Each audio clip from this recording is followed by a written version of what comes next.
Comissão da Verdade do Estado de São Paulo, Rubens Paiva. Comissão da Verdade do Estado de São Paulo, Rubens Paiva. Quinquagésima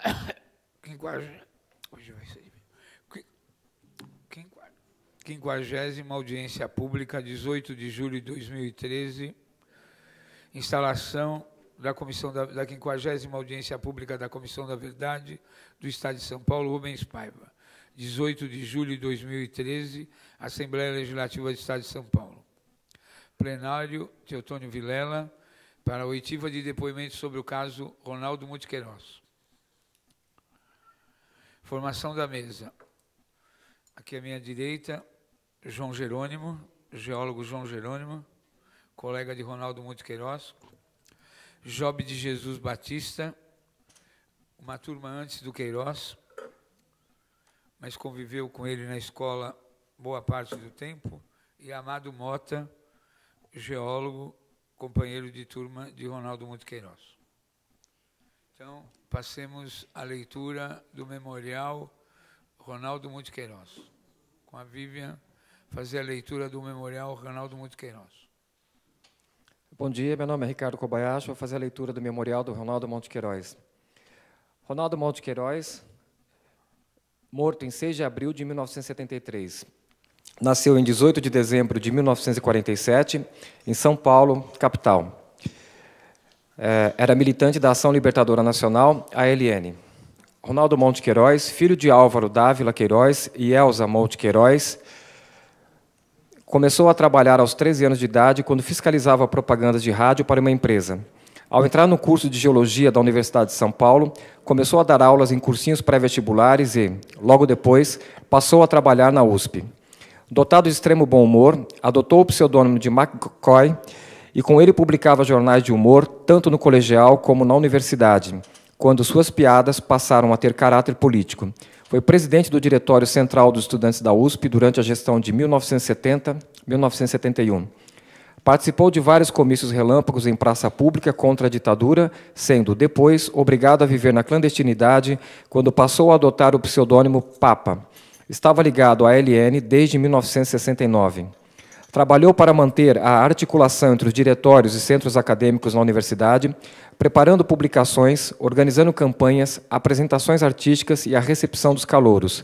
Ronaldo, mais conhecido como Queiroz, era o responsável pelo trabalho da ALN no movimento estudantil. Dados sobre sua morte. Queiroz foi fuzilado em 6 de abril de 1973, na Avenida Angélica, em São Paulo, por agentes do DOI-CODE de São Paulo, que não chegaram a dar-lhe voz de prisão, baleando-o a queima-roupa assim que o reconheceram. A versão oficial publicada no Jornal do Brasil, no dia seguinte, foi de que Queiroz teria resistido à prisão, sendo morto em consequência de um tiroteio. A necropsia feita pelos legistas Isaac Abramovich e Orlando Brandão, do IML de São Paulo, em 11 de abril de 1973, confirmou a versão oficial de morte em tiroteio. O cadáver deu entrada no necrotério às 8 horas, em 6 de abril de 1973, mas a requisição do IML de São Paulo registrou que o óbito ocorreu às 7 horas e 45 minutos, prazo impossível para se fazer o traslado do cadáver. O laudo necroscópico descreveu 2 lesões provocadas por arma de fogo. Uma, abre aspas, na face anterior do hemitórax esquerdo, 6 centímetros abaixo, 1 centímetro para dentro do mamilo esquerdo, o projétil transfixou, fecha aspas. A outra lesão ocorreu, abre aspas, no mento 1 centímetro abaixo da mucosa do lábio inferior e o projétil alojou-se na massa encefálica do hemisfério direito, fecha aspas. Ofício do 2º Exército, encaminhado ao diretor do DOP de São Paulo, em 26 de abril de 1973, informou que Queiroz, abre aspas, no dia 6 de abril de 1973, às 7 horas e 40 minutos, aproximadamente, foi localizado na esquina da Avenida Angélica. Ao ser dada a voz de prisão, o mesmo sacou de um revólver calibre 38, reagiu a tiros, sendo então travado, cerrado o tiroteio, vindo a falecer em virtude dos ferimentos recebidos, fecha aspas. O caso, na Comissão Especial de Mortes e Desaparecidos Políticos, foi instruído com um relatório das circunstâncias da morte, preparado pela Comissão de Familiares dos Mortos e Desaparecidos Políticos, acompanhado de diversos documentos, recorte de notícia do Jornal do Brasil sobre o tiroteio de 7 de abril de 1973, guias do necrotério, reportagens da revista Veja, publicadas em 20 de maio e 18 de novembro de 1992. A revista Veja, de 20 de maio de 1982, em artigo de Expedito Filho, intitulado Anatomia da Sombra, divulgou reportagem baseada em entrevista com o ex-agente do DOI-CODE de São Paulo, Marival Chaves do Canto, na qual revelou a ação de ex-militantes que prestaram serviços aos órgãos da repressão política durante a ditadura como agentes infiltrados denominados cachorros. Entre eles estaria o ex-militante da LN, o médico João Henrique Ferreira de Carvalho, conhecido como Jota, que atuou como agente infiltrado desde 1972 e cuja ação possibilitou a eliminação de pelo menos 11 pessoas, entre eles vários dirigentes da organização, a partir de 1973. Nessa edição da revista Veja, há uma referência direta à morte de Queiroz. Em março de 1973, por exemplo, 3 integrantes da organização foram fuzilados no bairro da Penha, em São Paulo. Um deles fora contatado por Jota dias antes e, a partir de então, uma equipe do DOI não perdeu seu rastro. O mesmo aconteceu com o estudante Ronaldo Mouto Queiroz, conhecido como Papa, na LN, morto a tiros de metralhadora num ponto de ônibus na Avenida Angélica. Primeiro, investiu junto a um agrupamento da organização na Faculdade de Geologia da Universidade de São Paulo, onde estudava Alexandre Vanucci Leme, preso e morto em março de 1973. Na mesma escola estudava Queiroz, que antes de ser assassinato lhe abriu as portas da LN em outra faculdade, a Medicina da USP. Numa ocasião, sempre disfarçado de militante, Jair, o agente J, procurou um estudante da medicina, Jurandir Duarte Godoy, o Romeu, que lhe fora apresentado por Queiroz. O relator do caso, Luiz Francisco Carvalho Filho, procurou por telefone o médico João Henrique Ferreira de Carvalho, o Jota, que se recusou a depor e desmentiu a informação. O relator ainda juntou aos autos reportagem dos jornais Folha de São Paulo, Folha da Tarde e o Estado de São Paulo, de 7 de abril de 1973. Além disso, Luiz Francisco localizou uma testemunha do assassinato, o ex-militante da LN, Enzo Luiz Nico Júnior, na época estudante de Geologia da USP. Anos depois se encontrou com um amigo e, conversando, chegaram à conclusão de que ele havia testemunhado o assassinato de Queiroz. Tratava-se de Paulo Antônio Guerra, também ex-aluno da Geologia. Paulo estava no ponto do ônibus onde ocorreu a morte de Queiroz e viu, quando, por volta das 7h30, 3 homens desceram de uma perua veraneio C14, um japonês, um homem branco forte e outro de barba e jaqueta de nylon azul, e dispararam contra um rapaz cabeludo e barbudo que estava encostado na parede. O primeiro tiro derrubou, e o segundo foi disparado quando estava caído. Ele viu quando o mesmo homem que disparou os 2 tiros colocou uma arma nas mãos do jovem morto e outra em sua cintura, além de uma agenda verde no bolso da camisa. Diante de protestos dos populares, um homem que reclamava foi preso e levado na viatura. Na época, Paulo não reconheceu seu colega Queiroz porque ele estava diferente, cabeludo e barbudo. Tempos depois, Enzo contou essa história ao relator Luiz Francisco, que, imediatamente, recolheu o depoimento de Paulo, anexando aos autos. O parecer do relator da Comissão Especial de Mortos e Desaparecidos Políticos ressaltou que esse era mais um caso em que a versão oficial afirmava a ocorrência de cerrado tiroteio. Reafirmou: o que se espera do agente do poder público envolvido em ocorrência de morte é a demonstração da legitimidade de seu ato, ou seja, o agente deve demonstrar que agiu em legítima defesa ou no estrito cumprimento do dever legal. No entanto, durante a repressão política, não prevaleceu a exigência dessa formalidade. Bastava o registro de cerrado tiroteio com terroristas, para desobrigá-lo de qualquer explicação e impedir a investigação. De acordo com o relatório da autoridade militar, dirigido ao diretor do DOPS de São Paulo, os agentes teriam apreendido 2 armas de fogo, uma em seu poder e outra no aparelho localizado nas imediações do local do tiroteio. Não há referência alguma sobre o exame pericial das armas, nem sobre a perícia no local.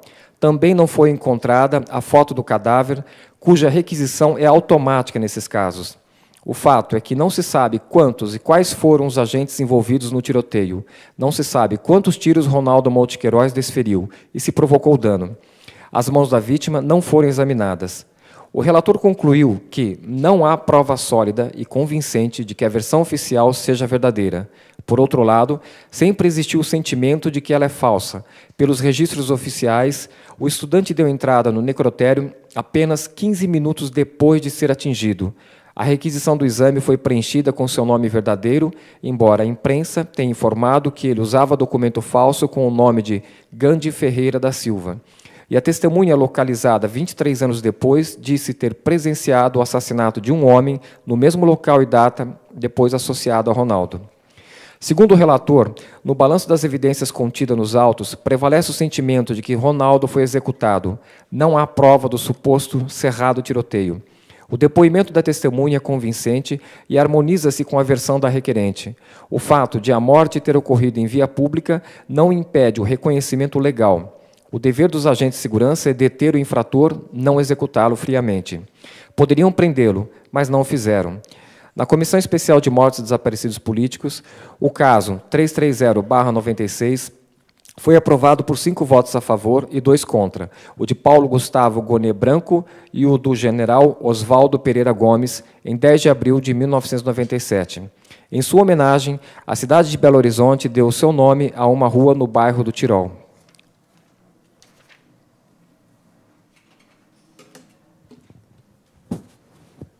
No outro memorial não aparece o relatório do Cláudio Guerra, não, né?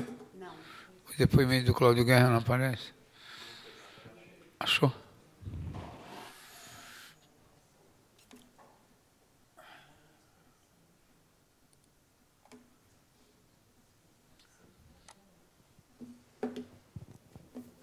Bom dia a todos e todas. Sou Vivian Mendes, assessora da Comissão da Verdade do Estado de São Paulo, Rubens Paiva, e vou ler um material preparado pelo companheiro também do Queiroz, o Lobão. Primeiro tem uma foto do Queiroz na Igreja Bom Jesus de Pirapora, em Salto de Pirapora, São Paulo, num trabalho de campo da geologia em julho de 1970. Ronaldo Monte Queiroz, estudante de geologia da Universidade de São Paulo, USP, presidente do Diretório Central dos Estudantes, DCE Livre, naquela universidade na gestão de 1970 a 1971. Foi assassinado em 6 de abril de 1973, na Avenida Angélica, em São Paulo, por agentes do DOI-CODE de São Paulo, que não chegaram a lhe dar voz de prisão, baleando a queima-roupa, assim que o reconheceram naquela via pública. Era membro da Ação Libertadora Nacional, ALN. Esses dados foram extraídos do livro dos Presos Políticos Brasileiros, publicado pelo Comitê Pró-Anistia Geral dos Presos Políticos no Brasil, edição Maria da Fonte, Portugal, em março de 1976. Segundo o testemunho do sociólogo Paulo Antônio Guerra, 3 homens desceram de uma perua a veraneio, um japonês, um de aparência forte e outro de barba, vestindo jaqueta azul e de arma na mão. Um deles disse, é esse, é esse. O de jaqueta azul friamente disparou um tiro no Ronaldo, que caiu, mas o assassino disparou outro tiro de cima para baixo. A necropsia de Ronaldo Monte Queiroz, no Instituto Médico Legal de São Paulo, em 11 de abril de 1973, foi feita pelos doutores Isaac Abramovich e Orlando Brandão, que registraram morte em tiroteio. Sobre as perseguições aos professores da USP, 1970, extraídos de inúmeros cadernos de anotações do Ronaldo. Agora perguntamos nós. Agora eu vou ler uma citação do Queiroz em seus cadernos de anotação. Agora perguntamos nós. Essa sensação de idealismo me deixa tão envergonhado? Sim, perguntamos nós. Onde a defesa dos valores morais quando os professores mais progressistas são expulsos ou presos? Quem denuncia as prisões de Hamburger, da Física, Sérgio Ferro, da FAO, Éder Sader, Ciências Sociais, Flávio Império, da FAO, e outros durante o ano de 70? Nossos colegas também estão sendo presos arbitrariamente dentro da universidade. Qual professor que se incomodou em verificar a atuação dos universitários presos? Quem daqui reclamou contra o fechamento do CRUSP desde 68? E, no entanto, lá residiam 1/3 dos alunos da geologia. A ameaça de cobrança das unidades para a USP ainda persistem. Qual professor que tocou no assunto?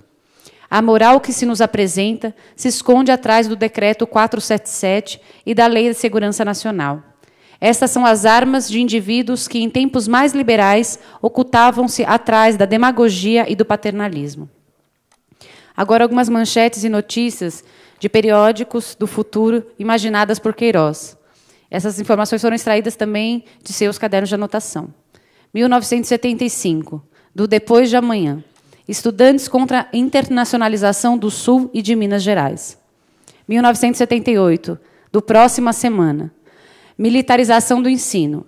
Continuando o processo de militarização do ensino brasileiro, o general Cheira Ratos avança agora contra o último reduto civilista em nosso panorama educacional, a Escola de Cadetes de Agulhas Negras. Os seus alunos, em sinal de protesto, entraram em greve, não assistindo hoje às aulas de tiro de guerra. 1984, da Fetos e Fritos. Protesto contra capital estrangeiro. Estudantes de Belém foram às ruas para protestar contra a permissão dada pelo governo a uma firma de capital estrangeiro para fabricar na Amazônia pílulas anticoncepcionais.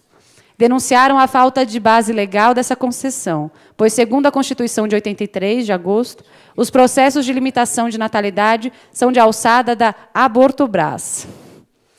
1996, do Journals Brasil. Bomba H não será usada. O governo brasileiro reafirmou que não cogita em usar armas nucleares contra a USP e os estudantes da filosofia que, num ataque de surpresa, tomaram a cidade universitária. O prédio da reitoria está totalmente sitiado devido à destruição do heliporto. Os batalhões da FP, requisitados pelo reitor Aticon Neto, ainda não conseguiram atingir o prédio. 2000, do Jornal de Marte. Polícia usa laser para desalojar os estudantes do bloco ZC5. Algumas frases selecionadas também extraídas de inúmeros cadernos de anotação do Queiroz. Seu geólogo, será que esse negócio preto é petróleo? Não se incomode que eu já verifico. Tem fósforo aí? Ele era um brincalhão. Milicianos armados de metralhadoras, bombas de gás lacrimogêneo, intervieram na cidade universitária para aprisionar um fogão subversivo que estava esquentando os ânimos. Reitor Grama e Silva. Governar é abrir estradas e derrubar escolas. Viu só? Até os policiais estavam chorando no enterro do Edson Luiz. Foi o vento forte que mudou de direção depois deles jogarem as bombas de gás. O capitão falou que a gente pode tocar fogo nesses pichadores mentirosos que ficam escrevendo abaixo a ditadura assassina. Era um geólogo tão esforçado, mas tão esforçado, que aprendeu até psicologia para poder estudar melhor o complexo cristalino brasileiro. Canção do geólogo apaixonado. Eu te darei a Shell, meu bem, e a Petrobras também. Tão intelectual, mas tão intelectual que não suportava a geologia por considerá-la um estudo muito chão. Atenção, turma, atenção. Vocês vão decidir algo importante em minha vida. Vocês acham que eu devo continuar como humorista ou é melhor desistir e candidatar-me a vereador? Já ganhou, já ganhou, já ganhou. Observação. O material original desse texto foi extraído de inúmeros cadernos de anotações do Ronaldo, que foram preservados e editados por Sidney Monte Queiroz, seu único irmão e recentemente falecido. Aí vem algumas imagens, né? Aí uma foto em Itu, São Paulo, na pedreira de extração de Varvito. No segundo semestre de 1967, um trabalho no campo, na primeira semana de estudos geológicos do estado de São Paulo, CEGESP. Queiroz é o último à direita. É esse aqui, gente? Cadê? Camisa escura. Camisa tá escura. Calça escura. Ah, não pega na TV? Isso aqui? Pega gente, assim. olha, pega ali, ó, e não pega aqui. Dá o foco. É aquele último à direita. Na TV não reflete, na TV, gente. Mas ele é o último da direita. Aí, na foto de baixo, sobe um pouquinho, Ivan.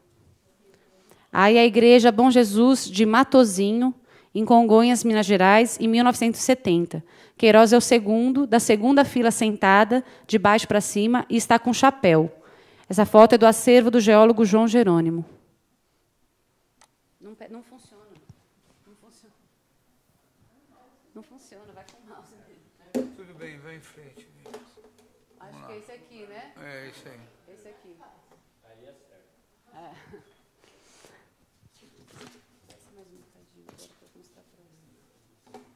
Para a matéria dá, para a internet não. Para a câmera dá. Nessa foto, Queiroz é o quinto da fila em pé. Aparece só o rosto dele. no trabalho de campo da geologia, provavelmente na mina de ouro do Morro Velho, em Minas Gerais, em 1970, provavelmente. O acervo também é do geólogo João Jerônimo. Pode tirar o provavelmente. É com certeza? É com certeza, então não é provavelmente. Aí uma imagem, né, da requisição ao IML com o cadáver do Queiroz. O responsável pelo DOP se identifica apenas como Romeu. E tem o T de terrorista, como a gente pode ver, né?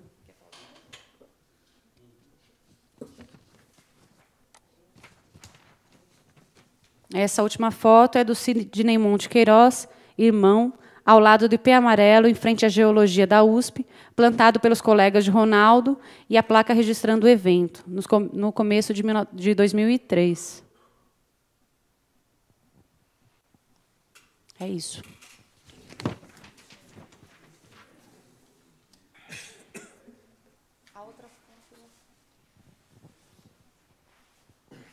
Só complementando a informação, no livro do Cláudio Guerra, Memórias de uma Guerra Suja, ele descreve quem teria participado do assassinato do Ronaldo.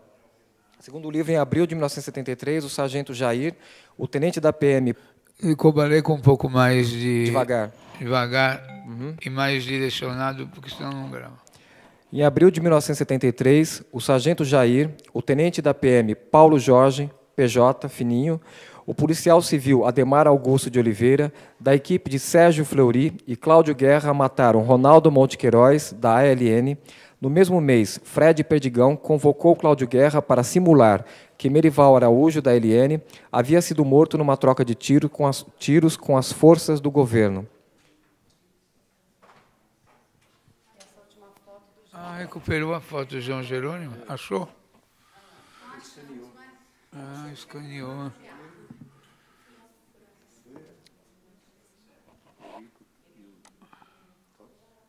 Olha o João Jerônimo.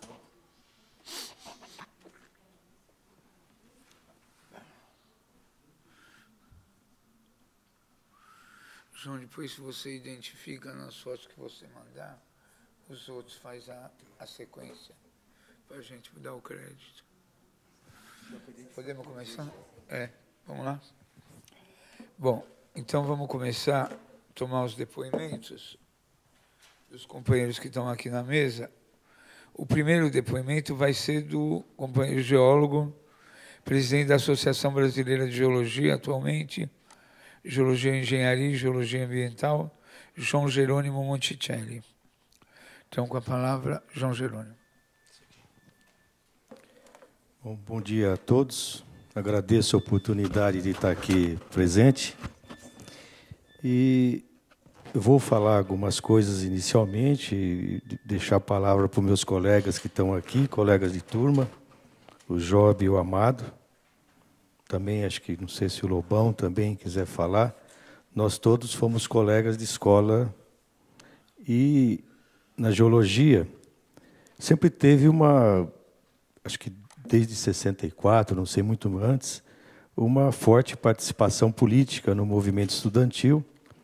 E eu acho que eu gostaria de rememorar alguma coisa para mostrar que o Queiroz era um estudante comum como nós que estamos aqui. Quis o destino que ele num certo momento da sua vida, e em função dessas angústias políticas que afetavam a todos nós, ele desse um passo maior na direção da política numa época de ditadura. E se fosse uma época de democracia, muito provavelmente as coisas teriam acontecido muito diferente.